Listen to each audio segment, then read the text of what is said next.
Good morning, everybody. Just wanted to make sure everybody understands how to do the holiday writing assignment. Um, Let me go back into Google Classroom. So, excuse me, I called that holiday response. So you can tell right there, some people in cohort A, they've already turned it in. But so check it out. What you're going to do is step one, you're going to read my holiday response, which is the story of Ghetto Santa. And I'll share that with you in a second. And then what you guys are going to do is share your own holiday response with me.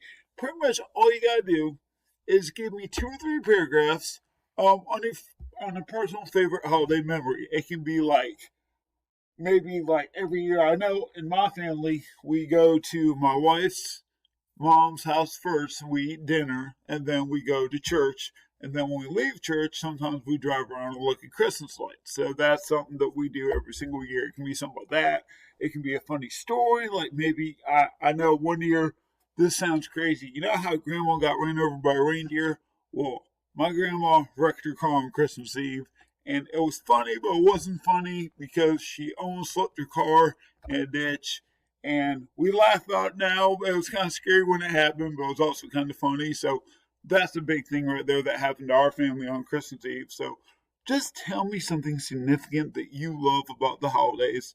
Just make sure you tell me why it matters to you. That's the biggest thing. You see right there, it says why it matters to you. Please remember, though, as you do this, make sure you proofread. Does your writing make sense? Like, legit question right there. Does this make sense when you read it back over? Make sure you use complete sentences. Make sure you have 2 to 3 paragraphs. I'm going to walk you through the Ghetto Santa right quick because I had 2 people send me an email and say, hey, I know this is crazy, but can you read this out loud to us? So check it out. So I wrote this a few years ago. You can tell because I mentioned my kids in this, and my kids are a lot younger in this than what they are now. So, Noah's in there. Noah's probably screaming inside because he's like, Dad, you mentioned me in a story, but that's okay. So check it out. It says, Ghetto Santa has always been there. Always. Every Christmas he makes his way out of our storage area and into our front yard, greeting house guests and waving at cars as they drive by admiring our Christmas lights. Before he came into my possession, he belonged to my parents. But he wasn't always called Ghetto Santa. That name came later. While growing up in Ohio, my street was popularly known for its Christmas light displays amongst its residents during the holiday season. My dad's ace in the hole to make our house stand out during this time of year was a 4-foot tall plastic Santa Claus that lit up with the use of an average 60-watt light bulb. He stood feet together with one arm behind his back, his other arm clutching a blue present tightly tucked against his beard. Decked from head to toe in red and white, Santa wore his famous hat slightly to the side, and his face, complemented with rosy cheeks and bright blue eyes, gave off the impression that some worker in a factory in some far-off place that makes plastic light-up Santas was in a hurry one night, and our plastic Santa was his last Santa they had to paint before leaving his shift.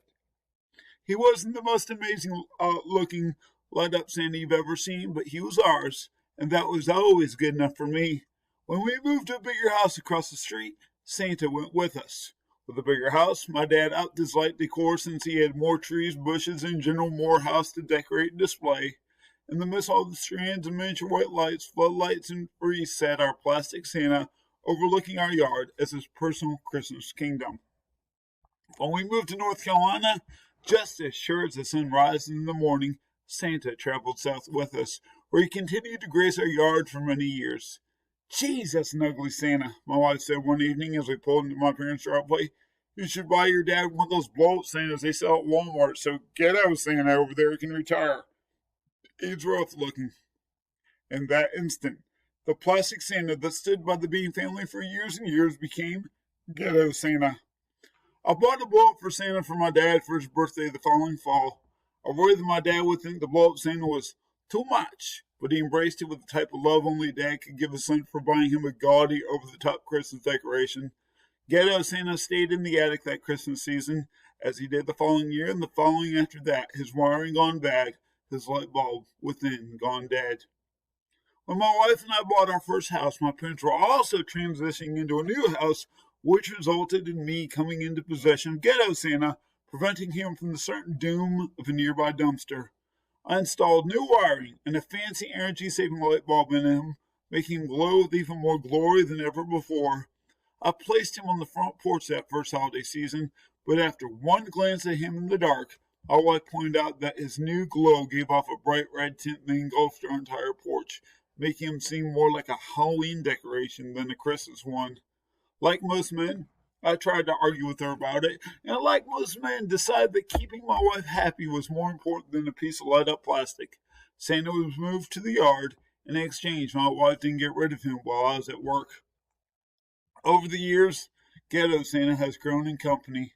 As I slowly added to my own Christmas lights display, he was joined by two snowmen, two spiral trees, two penguins, a polar bear, and an angel. Despite our attempts to teach our dog Merida to love and respect all things, she had zero love and respect for my outside Christmas decorations.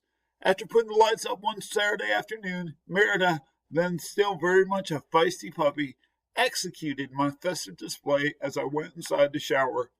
15 minutes later, the front yard looked like a scene of a bad horror slasher movie, its victims being my decorations. My polar bear was decapitated. The penguins were torn to smithereens, and the rest of the yard looked like a tornado carrying light bulbs had come through our property. I sat down on my steps, my head in my hands, as Merida sat beside me, licking my cheek, trying to comfort me from the chaos she had caused. Dusk was falling. Out of the corner of my eye, I noticed I could see a red glowing haze, I noticed I could see a red glowing haze into my sight.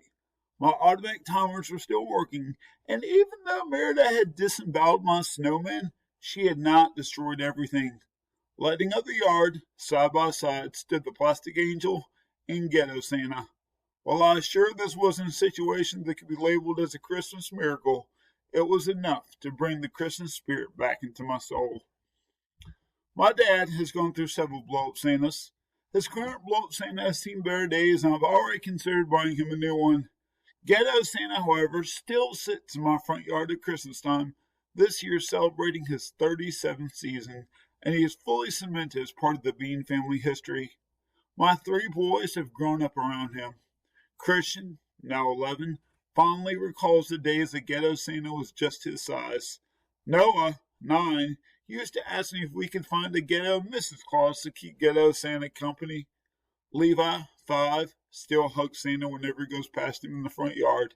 He's just as much a part of their history as he is mine. Whew, now I'm in all the feels. And right there, I know it's in black and white. It's not fantastic looking, but there's Ghetto Santa right there. I should have pulled up a picture of Ghetto Santa for y'all to see what it looks like now. If you drive by my house, he's still on my front porch. To this day.